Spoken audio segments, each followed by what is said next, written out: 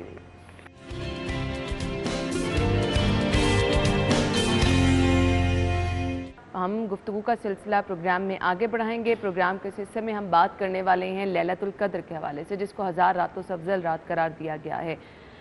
اس کی اہمیت کیا ہے, فضیلت کیا ہے, واضح نشانیاں کیا ہیں, اور اس رات آپ کون کون سی عبادات کا اہتمام کر سکتے ہیں.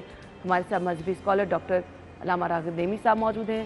اپنے مہمان کو خوش آمدید کہیں گے. السلام علیکم ڈاکٹر. وعلیکم السلام ورحمۃ اللہ وبرکاتہ. کیا حال چلیں آپ؟ جی الحمدللہ. بہت بہت شکریہ آپ کے وقت کے لیے. سب سے پہلے تو آپ سے جاننا چاہیں گے لیلۃ القدر کی اہمیت اور فضیلت کیا ہے؟ بسم اللہ الرحمن الرحیم. امت محمدیہ کی عمر کم ہے. ہم دیکھتے ہیں 50 55 60 70 سال کی یہ عمر ہے. صحابہ کرام رضوان اللہ تعالیٰ علیہ مجمعین کے سامنے ایک دفعہ نبی کریم صلی اللہ علیہ وسلم نے بنو اسرائیل کے ایک ایسے نیک بندے کا تذکرہ کیا کہ جس کی عمر 1000 سال, جو دن کو روزہ رکھتا تھا اور جہاد کرتا تھا, رات کو اللہ تعالیٰ کی عبادت کرتا تھا. تو صحابہ کرام کو اپنے اوپر بہت ترس آیا کہ ہماری تو عمریں کم ہیں, تو ہم کس طرح عبادت میں اس لیول پہ پہنچ سکتے ہیں, درجے تک پہنچ نہیں پائیں گے ہم. تو نبی کریم صلی اللہ علیہ وآلہ وسلم پر اللہ وحدہ لا شریک نے سورہ قدر کو نازل فرمایا, جس کے الفاظ یہ ہیں بسم اللہ الرحمن الرحیم. انا انزلناہ فی لیلۃ القدر وما ادراک ما لیلۃ القدر لیلۃ القدر خیر من الف شہر. یہ قدر کی رات 1000 مہینوں کی راتوں سے بہتر ہے, یعنی 83 سال 4 مہینے کی راتوں سے بہتر ہے. تنزل الملائکۃ والروح فیہا, اس میں ملائکہ اور جبریل امین اللہ کے حکم سے زمین پہ نازل ہوتے ہیں, اور یہ سلامتی والی رات ہے یہاں تک کہ طلوع فجر ہو جائے. اب یہ دیکھیے, ایک تو اس رات کی فضیلت بیان کی گئی کہ اس کی عبادت 1000 مہینوں کی راتوں سے بہتر ہے. یعنی ایک آدمی اگر فرض کر لیں 60 سال کی عمر رکھتا ہے اور 15 سال کی عمر میں بالغ ہوتا ہے, باقی اس کے پاس 45 سال ہے, تو گویا وہ 45 سال اگر کوشش کر کے قدر کی رات کو پا لے تو گویا 45,000 سال 45,000 مہینوں کی راتوں کی عبادت کے برابر اس کو ثواب ملے گا. ایک بات تو یہ. دوسری بات یہ کہ جو قدر کی رات ہے یہ ہے کیسے. نبی کریم صلی اللہ علیہ وسلم نے فرمایا کہ قدر کی رات کو ماہ رمضان کے آخری عشرے کی طاق راتوں میں تلاش کرو. تلاش کرنے کا حکم ہوا. اب طاق راتیں کیا ہیں؟ 21 23 25 27 اور 29. 5 طاق راتیں ہیں. ان 5 طاق راتوں میں تلاش کرنے کا حکم ہوا. اب یہ 5 طاق راتیں ہمارے پاس آ گئی اور قدر کی رات ان میں سے ایک ہے. اللہ وحدہ لا شریک ہمیشہ اس کو روٹیٹ فرماتا رہتا ہے. اچھا, سرٹنلٹی نہیں ہے اس کے اندر کہ ہر دفعہ 27ویں ہوگی. نارملی لوگ کہتے ہیں نا 27ویں شب کی عبادت. یہ بر صغیر پاک و ہند میں مشہور ہو گیا ہے. نبی کریم صلی اللہ علیہ وسلم آپ اپنے فیملی کو کوشش کر کے آخری عشرے کی تمام تر عبادتوں کی طرف توجہ کروایا کرتے تھے, جس میں اعتکاف. اب اعتکاف کا فائدہ کیا ہے؟ اعتکاف یقینی طور پہ کرنے والے کو قدر کی رات پا لینے کے اندر مدد معاون ہوتا ہے, کیونکہ دنیا سے تعلق ختم ہو چکا ہوتا ہے، اس نے اللہ کی عبادت کرنی ہے، مسجد میں موجود ہے، لازمی طور پہ اس نے قدر کی رات کو پا لینا ہے۔ اب قدر کی رات کو پا لینے کا علماء نے طریقہ بتایا، انہوں نے یہ کہا کہ اب یقینیت تو نہیں ہے کس میں ہے، آپ ایسا کر لیں، آپ سرٹن عبادات کو کر لیجئے اور اس کا کچھ نہ کچھ حصہ ہر قدر کی رات میں کر لیں۔ مثال کے طور پہ اس بات کو یقینی بنائیں کہ طاق راتوں میں عشاء کی اور فجر کی نماز ہم نے جماعت سے پڑھنی ہے، کیونکہ عشاء کی نماز کا ثواب آدھی رات کی عبادت کا ثواب، فجر کی نماز کا ثواب جماعت کے ساتھ، آدھی رات کی عبادت کا ثواب، دونوں نمازیں جماعت سے پڑھنی، پوری رات کی عبادت کا ثواب۔ ایک تو یہ کر لیں۔ دوسرا یہ تراویح تو ہم پڑھتے ہی ہیں، 20 رکعتیں تراویح ہم نے ادا کرنی ہے، 7 تہجد کے 2 4 6 8 نفل، اور اس کے ساتھ جتنی توفیق ہو سکے 8 10 15 20 رکعت نفل کی پڑھ لیجیے۔ اور کوشش یہ کر لیں کہ 10 دفعہ ہر رکعت کے اندر سورہ فاتحہ، سورہ اخلاص کی تلاوت ہو جائے۔ یعنی اگر آپ 10 رکعت پڑھ لیں اور 10 دفعہ ہر رکعت میں سورہ اخلاص کی تلاوت کریں گے تو 100 دفعہ سورہ اخلاص کی تلاوت ہو جائے گی۔ اس کے ساتھ ساتھ یہ کیجئے نیکی کا کوئی نہ کوئی کام کریں۔ مثال کے طور پہ کوئی بندہ بیمار ہے، قدر کی رات میں اسے موٹر سائیکل کے پیچھے بٹھائیں، ڈاکٹر کے پاس لے جائیں۔ یہ چھوٹی چھوٹی نیکیاں ہیں۔ اچھا، اسی طریقے سے ہم ماہ رمضان میں زکوٰۃ نکالتے ہیں، اب جتنی زکوٰۃ نکالنی ہے انہیں 5 پہ تقسیم کر دیں۔ مثال کے طور پہ ایک آدمی نے 1 لاکھ روپے زکوٰۃ نکالنی ہے، وہ یہ کرے 21 23 25 27 اور 29 ہر طاق رات میں 20,000 روپے زکوٰۃ دے دے، تو یقینی طور پہ اسے قدر کی رات میں 20,000 روپے زکوٰۃ دینے کا ثواب ملے گا، جو کہ اس طرح کی 83 سال 4 مہینوں کی راتوں کے برابر وہ 20,000 کا ثواب اسے مل جائے گا۔ یعنی کوئی بھی نیکی کرنی ہے۔ اچھا، ماہ رمضان کے اندر وہ تمام ادارے جو کہ بچوں اور بڑوں کو مختلف بیماریوں میں خون لگاتے ہیں، ان کے پاس خون کی قلت ہو جاتی ہے، لوگ خون ڈونیٹ نہیں کرتے ہیں، تو طاق راتوں میں سے کسی بھی ایک طاق رات میں وہ خون ڈونیٹ کر دیں۔ بالکل بالکل، بہت۔ تو یہ چھوٹی چھوٹی نیکیاں ہیں، انہیں وہ تقسیم کر لے 5 راتوں میں، تو یقینی طور پہ اسے قدر کی رات میں سے کچھ نہ کچھ حصہ مل جائے گا، پا لینے میں کامیاب ہو جائے گا۔ اس کے ساتھ ساتھ پوچھا گیا اگر کوئی قدر کی رات پا لے تو کیا کرے؟ آپ صلی اللہ علیہ وسلم نے جواب دیا، یہ دعا پڑھے، اللہم انکا عفو کریم تحب العفو فاعف عنی، اے پروردگار تو عفو کریم ہے اور تو عفو کریمیت کو پسند فرماتا ہے، تو مجھے بھی معاف فرما دے اور میرے اوپر بھی کرم کی نگاہ ڈال دے۔ تو یہ دعا قدر کی رات میں اسے پڑھنی چاہیے، گویا وہ 5 طاق راتوں میں مخصوص مقدار میں اس دعا کو لازمی طور پہ پڑھ لیں۔ اچھا ڈاکٹر صاحب، کچھ واضح نشانیاں بھی بتائی گئی ہیں، ہم بڑے بے صبری سے لوگ ہیں نا، چاہتے ہیں کہ پتہ چل جائے ہمیں جو ہم نے عبادت کی ہے وہ قبول ہوئی ہے، کیا آج کی رات ہی طاق رات تھی، میں نے تو آج اتنی عبادت کر لی، کیا کچھ اس کی واضح نشانیاں بھی بتائی گئی ہیں؟ جی بالکل، ہمیں اس کی کچھ نشانیوں کے بارے میں پتہ چلتا ہے۔ پہلی بات تو یہ کہ یہ رات خود بخود بڑی پرسکون رات ہوتی ہے، نہ بہت ٹھنڈ ہے نہ بہت گرمی ہے، حتیٰ کہ رات کو بولنے والے جانور بھی اس رات میں پرسکون ہوتے ہیں۔ سبحان اللہ۔ ہم یہ دیکھتے ہیں کہ رات کے اندھیرے کے اندر مختلف قسم کے جانور آوازیں نکال رہے ہوتے ہیں، ایک دوسرے کے اوپر بول رہے ہوتے ہیں، کتے بھونک رہے ہیں، بلیاں چلا رہی ہیں، تو اس رات میں ان تمام پہ سکون طاری ہوتا ہے۔ سبحان اللہ۔ کوئی کسی کونے خدرے سے اس قسم کی آواز نہیں آتی ہے، اور پھر ایک انر فیلنگ ہوتی ہے، جو عبادت کرنے والا بندہ ہے اسے خود بخود اس بات کا احساس ہو جاتا ہے کہ آج کی رات باقی راتوں سے ایک ممتاز حیثیت رکھتی ہے، اسے عبادت کرنے میں مزہ آتا ہے، اسے اللہ کے آگے جھکنے کے اندر لطف آتا ہے، قرآن کریم کی تلاوت کرتا ہے تو اسے سکون مل رہا ہوتا ہے، مختلف قسم کی اس طرح کی انڈیکیشنز ہوتی ہیں جس کی وجہ سے وہ یہ بات جان لیتا ہے کہ آج کی رات باقی تمام راتوں سے فرق ہے۔ ٹھیک ہے، آپ یہ سوچ کے بیٹھے ہیں کہ آج کی رات لیلۃ القدر کی رات ہے اور افضل رات ہے، عبادت آپ نے کون کون سی کرنی ہے؟ میں نے پہلے عرض کیا، آپ کوئی ایک خاص عبادت نہ کریں، آپ عبادت کا مجموعہ بنائیں، ٹھیک ہے، اس میں نوافل بھی شامل ہوں، قرآن کریم کی تلاوت بھی ہو، اللہ وحدہ لا شریک کا ذکر اس کے اسماء کی صورت میں ہو، نبی کریم صلی اللہ علیہ وآلہ وسلم پر ایک خاص مقدار کے اندر درود شریف ہو، اور وہ دعائیں جو آتی ہیں انہیں باری باری پڑھا جائے، اور اس میں لوگوں کے ساتھ مختلف نیکیوں کا کام بھی کیا جائے سبحان اللہ، اور زکوٰۃ صدقہ اور خیرات بھی وہ بھی کیا آپ جائے. کی عبادت ہی کنسیڈر یہ ساری عبادت کنسیڈر ہوگی. ٹھیک ہے. اور بہت ہی اچھا ہے کہ اگر وہ مستحب اعتکاف کی نیت سے مسجد میں آ جائے 1 گھنٹے 2 گھنٹے کے لیے، کیونکہ ایک اعتکاف سنت موقدہ ہے جو کہ 10 دن کے لیے اس نے ماہ رمضان کے آخری عشرے میں بیٹھنا ہے. تو اس کے علاوہ بھی جب بھی وہ مسجد میں آئے تو وہ یہ کہے کہ میں اعتکاف کی نیت سے مسجد میں داخل ہو رہا ہوں، تو جب تک وہ مسجد میں رہے گا اسے اعتکاف کا ثواب ملے گا. سبحان اللہ. وہ تو وہ جب نوافل پڑھنا چاہتا ہے تو مسجد میں آئے، اعتکاف کی نیت بھی کر لے. اب مسجد میں ٹھہرا رہے، چاہے 1 گھنٹہ ہے 2 گھنٹے 3 گھنٹے، وہ اعتکاف کی عبادت بھی ملے گی، اور مسجد میں آنے کی وجہ سے وہ یکسوئی کے ساتھ عبادت بھی کر سکتا ہے، قرآن کریم کی تلاوت بھی کر سکتا ہے، نوافل بھی پڑھ سکتا ہے. پھر قرآن کریم کو صرف تلاوت نہ کرے، قرآن کریم کا ترجمہ پڑھ کر سمجھنے کی کوشش کرے کہ اللہ تعالی ہمیں کیا حکم فرما رہا ہے اور ہم نے کس طرح اللہ کی اس پیغام کی پیروی کرنی ہے. صحیح صحیح. تو جب تک ہم قرآن کو سمجھیں گے نہیں تو قرآن کے اوپر ایمان لانے کا حق ادا نہیں ہو پائے گا. بالکل. ہمارے پاس ڈاکٹر صاحب وقت کم ہے، عبادت آپ نے کر لی، دعا کی اہمیت کیا ہے؟ دیکھیے دعا کے بارے میں آتا ہے الدعاء مخ العبادہ، عبادت کا نچوڑ ہے، مغز عبادت کا. بسا اوقات لوگ دعا نہیں کرتے، ہاں لوگ کہتے ہیں اللہ تعالیٰ کو پتہ اللہ تعالیٰ کیا کو پتہ ہے چاہیے، سانو دلوں کی کے چاہیے بھید جانتا ہے. ہاں. دیکھیے نہیں، ہر بندے کے دل میں کوئی نہ کوئی تمنا ہوتی ہے، وہ اللہ کے آگے بیان کرنا چاہتا ہے. آپ ایمان و صحت کی سلامتی مانگیے، خاتمہ بالخیر خاتمہ بالایمان مانگیے اللہ تعالیٰ سے. آپ اپنے گھر والوں کے لیے آزمائش سے بچنے کی دعا کیجئے. بالکل.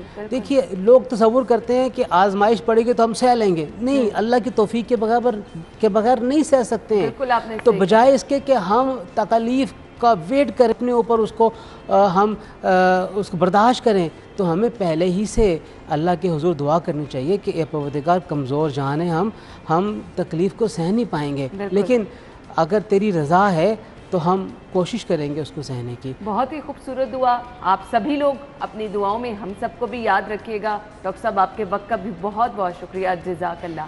ناظرین آپ سے ایک بار پھر سے گزارش ہے، آپ جب بھی عبادت کا اہتمام کریں خصوصی طور پر ان 3 راتوں میں ہمیں اپنی دعاؤں میں ضرور یاد رکھیے گا. کل ملاقات ہوگی. اللہ حافظ.